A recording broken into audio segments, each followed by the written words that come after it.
Rules of Passage Part 2. It's complicated. More than you can imagine. I started, my voice low, but I'll show you. Both of you. I added, noticing Lucy Grant hovering near the door, her intuition clearly piqued. Later that evening, under the guise of casual beers, I led Rick and Lucy into my dimly lit apartment. The mirror, once just a reflective surface, now felt like the gateway to pandemonium. Before I show you, you need to promise me whatever you see, whatever you hear, you keep it between us. And follow my rules strictly, I instructed, my tone grave. Lucy, ever the skeptic, crossed her arms. You're freaking me out, John. Rick clapped me on the back with a half-hearted chuckle. Lead the way, officer. I pulled the mirror aside, revealing the dark, elongated tunnel behind it. Rick's chuckle died in his throat, his eyes widening in disbelief, while Lucy let out a low whistle. Holy hell, John, what is this? Rick stepped closer, his detective instincts kicking in, examining the edges, the depth. It's a tunnel to another time, another place. Sounds crazy, but that's the best way I can explain it, I said, stepping into the darkness to demonstrate. Hesitant yet intrigued, Rick and Lucy followed. The walk through the tunnel was quiet, the air thick people with anticipation and the cool dampness of the unseen world around us. Emerging onto the platform of the station, we were each hit by the authenticity of the scene.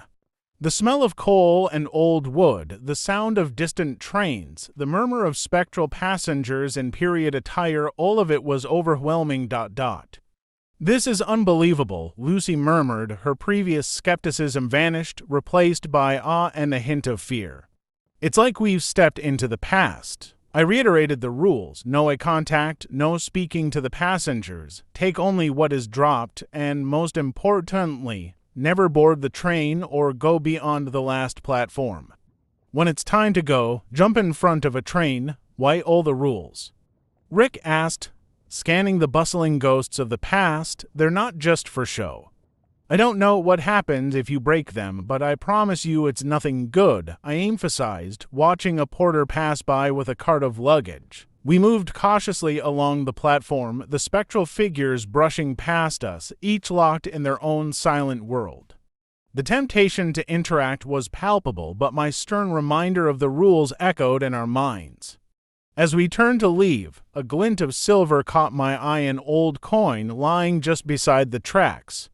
I picked it up, showing it to Rick and Lucy. Everything here is real, from back then. And it's valuable, but we must be careful. We spent a few minutes wandering around, collecting oddities off the floor. When we were all ready, with a nod, we jumped down on the tracks and let the blinding light race towards us. Moments later, we came to on the bathroom floor, followed by several minutes of silence.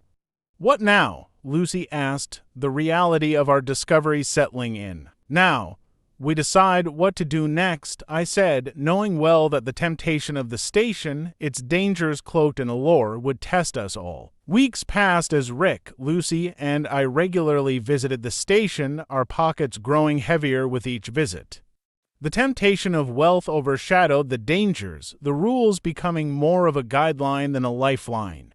It was a late summer evening when we found ourselves once again on the familiar platform, the air thick people with anticipation and the musty scent of the past. Lucy, her eyes gleaming with a dangerous curiosity, pulled Rick aside as I rummaged through a pile of abandoned suitcases. I want to try something, she whispered, her voice barely audible over the distant rumble of trains. Before Rick could protest, Lucy approached one of the spectral passengers, a woman in a faded, flowery dress, her face a blur of muted features. With deft fingers, Lucy slipped the woman's necklace off and into her pocket, a victorious grin spreading across her face. But as she turned to Rick, her triumph faltered at his expression of pure, unadulterated horror. Confused, Lucy spun back to the woman, only to find herself staring into a face now hauntingly clear, mascara-stained tears streaking down her cheeks. Help me.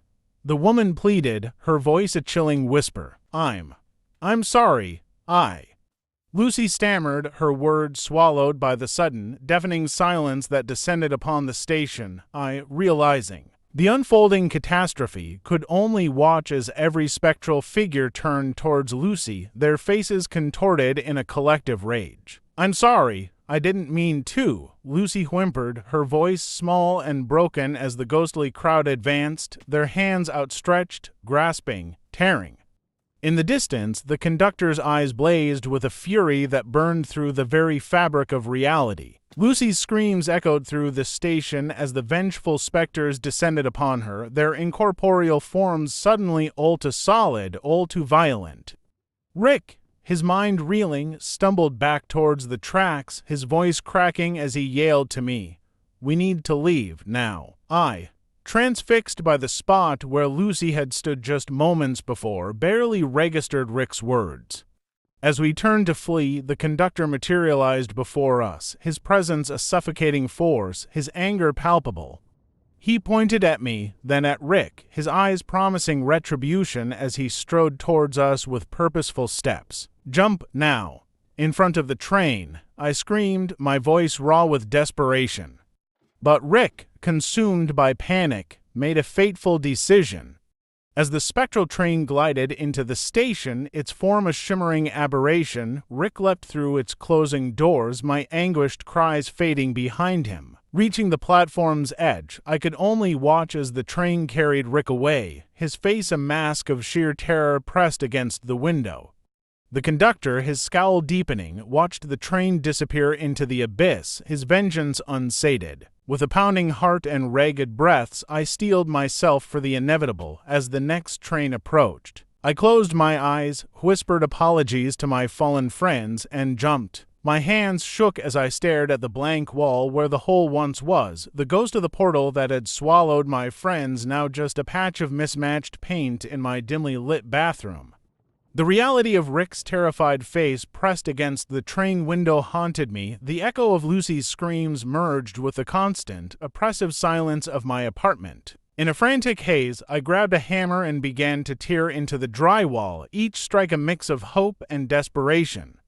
Dust and plaster flew around me as I dismantled the wall piece by piece, revealing not the eerie station or the darkened tunnel, but the mundane sight of my kitchen tiles through a jagged hole. With nothing left to do, I put the mirror back up, covering the scars of my frenzy. The reflection that stared back at me was a man broken, eyes hollow, the weight of my unshared secret. The following weeks were a blur of police activity and whispered rumors. I participated in the searches for Rick and Lucy, my gut twisting with every false lead and dead end. The precinct was rife with speculation and suspicion, the eyes of my colleagues probing and questioning. I maintained a facade of concerned confusion, but inside I was a tumult of guilt and fear. With nothing left to do, I put the mirror back up, covering the scars of my frenzy. The reflection that stared back at me was a man broken, eyes hollow, the weight of my unshared secret. The following weeks were a blur of police activity and whispered rumors. I participated in the searches for Rick and Lucy, my gut twisting with every false lead and dead end. The precinct was rife with speculation and suspicion, the eyes of my colleagues probing and questioning. I maintained a facade of concerned confusion, but inside I was a tumult of guilt and fear. At night, I lay awake, the images of my last visit replaying behind my eyelids, the anger in the conductor's eyes, the spectral hands reaching for Lucy, Rick's decision to board the train. The rules we had broken haunted me, each one a lash against my conscience. Weeks turned into a month, and the search for Rick and Lucy began to dwindle, the case growing cold but never settling. The precinct slowly returned to its usual rhythm, but I felt detached, moving through my duties as though underwater. One quiet evening, as I sat at my kitchen table nursing a beer, a faint tapping sound pulled me from my thoughts. It was rhythmic, insistent. With a heavy heart, I stood and made my way to the bathroom. The sound grew louder as I approached. I reached out a trembling hand and took the mirror down once more, expecting to see the dark tunnel stretching out before me. Instead, there was only the wall, innocuous and taunting. I replaced the mirror, but as I turned to leave, a small envelope slid out from under the edge of the frame. I picked it up, the paper familiar yet ominously heavy in my hand. I tore it open and a single, folded piece of paper fell into my palm. Unfolding it, I read the new set of rules, my heart sinking with each word. Do not return for them. Do not look for doors where there are none. The past cannot be saved. Remember them as they were.